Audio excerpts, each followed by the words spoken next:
ಈ ಬಗ್ಗೆ ಮಾತನಾಡೋದಕ್ಕೆ ಮುಸ್ಲಿಂ ಮುಖಂಡರು ಆದಂತ ಸೈಯದ್ ಸಫಿವುಲ್ಲಾ ಅವರು ದೂರವಾಣಿ ಸಂಪರ್ಕಕ್ಕೆ ಸಿಕ್ಕಿದ್ದಾರೆ. ಸರ್ ನಮಸ್ತೆ. ನಮಸ್ತೆ ಮೇಡಮ್. ಗಣೇಶ ಹಬ್ಬದ ಆಚರಣೆ ಮೆರವಣಿಗೆ ಆಗ್ತಾ ಇತ್ತು ಬಹಳ ಸಂಭ್ರಮದಿಂದ. ಬಟ್ ಪ್ರತಿ ವರ್ಷ ಕೂಡ ಇನ್ಯಾವುದೋ ಧರ್ಮದವ್ರು ಬಂದು ಕಲ್ಲು ತೂರಾಟ ಮಾಡ್ತಾರೆ, ಶಾಂತಿ ಭಂಗ ಮಾಡ್ತಾರೆ ಅನ್ನೋ ಆರೋಪ. ಫಸ್ಟ್ ರಿಯಾಕ್ಷನ್ ತಮ್ದು? ನೋಡಿ, ಇನ್ಯಾವುದೋ ಧರ್ಮದವ್ರು ಬಂದು ಶಾಂತಿ ಭಂಗ ಮಾಡ್ತಾ ಇದಾರೆ, ಕಲ್ಲು ತೂರ್ತಾ ಇದಾರೆ ಅಂತ ಹೇಳ್ತಾ ಇದ್ದೀರಾ. ಹೆಂಗ್ ಗೊತ್ತಾಯ್ತು ಅಂತ ಕೇಳಿದ್ರೆ ಏನ್ ಹೇಳ್ತೀರಾ? ಆ ಭಾಗದ ಜನ ಹೇಳ್ತಿದಾರಲ್ಲ.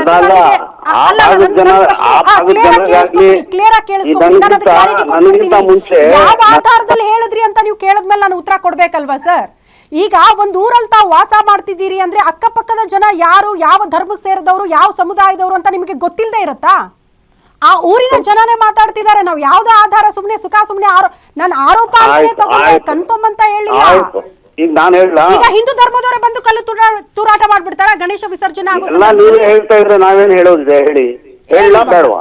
ಅಲ್ಲ ನೀವು ಕ್ಲಾರಿಟಿ. ನಾನು ಮುಸ್ಲಿಂ ಮುಖಂಡನಾಗಿ ಬೇಕಾದಷ್ಟು ಕಾರ್ಯಕ್ರಮಗಳಲ್ಲಿ ಪಾಲ್ಗೊಂಡಿದ್ದೇನೆ. ಗಣೇಶ್ ಹಬ್ಬಕ್ಕೂ ನಮಗೂ ಕರೀತಾರೆ.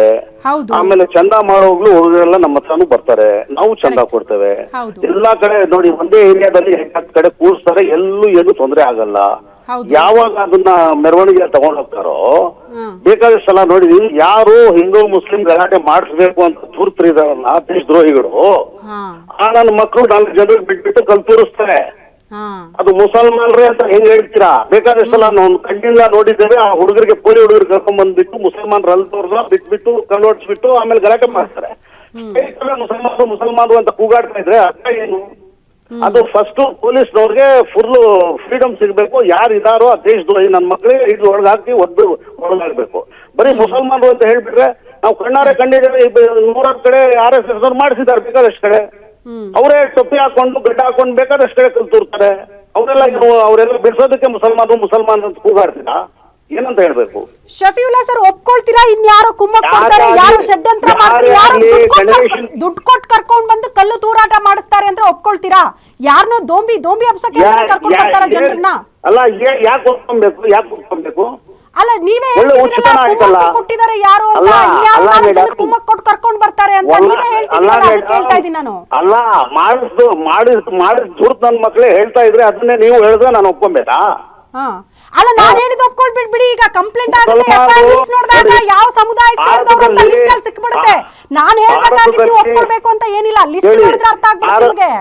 ಆಯ್ತು, ಭಾರತದಲ್ಲಿ ಹಿಂದೂ ಮುಸಲ್ಮಾನರು ಒಂದಾಗಿರಬಾರ್ದು, ಒಂದು ಸೌಜನ್ಯದಿಂದ ಇರಬಾರ್ದು ಅಂತ ಯಾರು ಬಯಸ್ತಾರೋ ಆ ಮಕ್ಕಳು ತಂದು ಮಾಡ್ತಾರೆ ದೇಶದ್ರೋಹಿಗಳು. ಅವ್ರಿಗೆ ಏನು ಹೋಗಬೇಕು? ಅದು ಹಿಂದೂಗಳು ಮುಸಲ್ಮಾನರು ಅಂತ ಹೇಳ್ಬಿಡೋದಲ್ಲ. ಹಿಡಿದು ಒಳಗಾಗ್ಲಿ ಮುಸಲ್ಮಾನ ಅದು ಒದಿಲಿ ನೇಣಾಗ್ಲಿ, ಹಿಂದೂ ಆದ್ರೂ ಒದ್ದು ನೇಣಾಗ್ಲಿ. ಯಾರು ಮಾಡಿದ್ರೆ ಏನು? ಹಿಂದೂ ಮುಸಲ್ಮಾನರ ಮಧ್ಯೆ ಕಾದಾಡ್ಬೇಕಾ, ಕಚ್ಚಾಡಿರ್ಬೇಕಾ? ಆಮೇಲೆ ಗಣೇಶನ ಮೇಲೆ ಕಲ್ವಳಿಯವನಿಗೆ ಅವ್ನಿಗೆ ಏನ್ ಸಿಗುತ್ತೆ? ಅವ್ನು ಮುಸಲ್ಮಾನ ಆಗಿರ್ಲಿ ಹಿಂದೂ ಆಗಿರ್ಲಿ, ಆ ಮೆರವಣಿಗೆ ಮೇಲೆ ಕಲ್ವಳಿ ಏನ್ ಸಿಗುತ್ತೆ? ಮನುಷ್ಯರು ಅವ್ರು ಯಾಕೆ ಮಾಡ್ಬಾರ್ದು? ಯಾಕೆ ಮುಸಲ್ಮಾನರು ಯಾವ ರೀತಿ ಮಾಡ್ತಾರೋ ಅದೇ ರೀತಿ ಹಿಂದೂಗಳು ಮಾಡ್ತಾರೆ, ಹಿಂದೂಗಳು ಯಾವ ರೀತಿ ಮಾಡ್ತಾರೋ ಅದೇ ರೀತಿ ಮುಸಲ್ಮಾನರು ಮಾಡ್ತಾರೆ. ಎಲ್ಲರೂ ಶಾಂತಿ ಬಯಸೋ ಜನ ಇಲ್ಲಿರೋದು. ನಮ್ಮ ಆಗ್ರಹ ಕೂಡ ಅದೇ, ಯಾರು ತಪ್ಪು ಮಾಡಿದಾರೋ ವಿರುದ್ಧ ಕ್ರಮ ಆಗ್ಲಿ ಅಂತ ಅಷ್ಟೇ. Thank you sir, guarantee news ಜೊತೆ ಮಾತನಾಡಿದಕ್ಕಾಗಿ.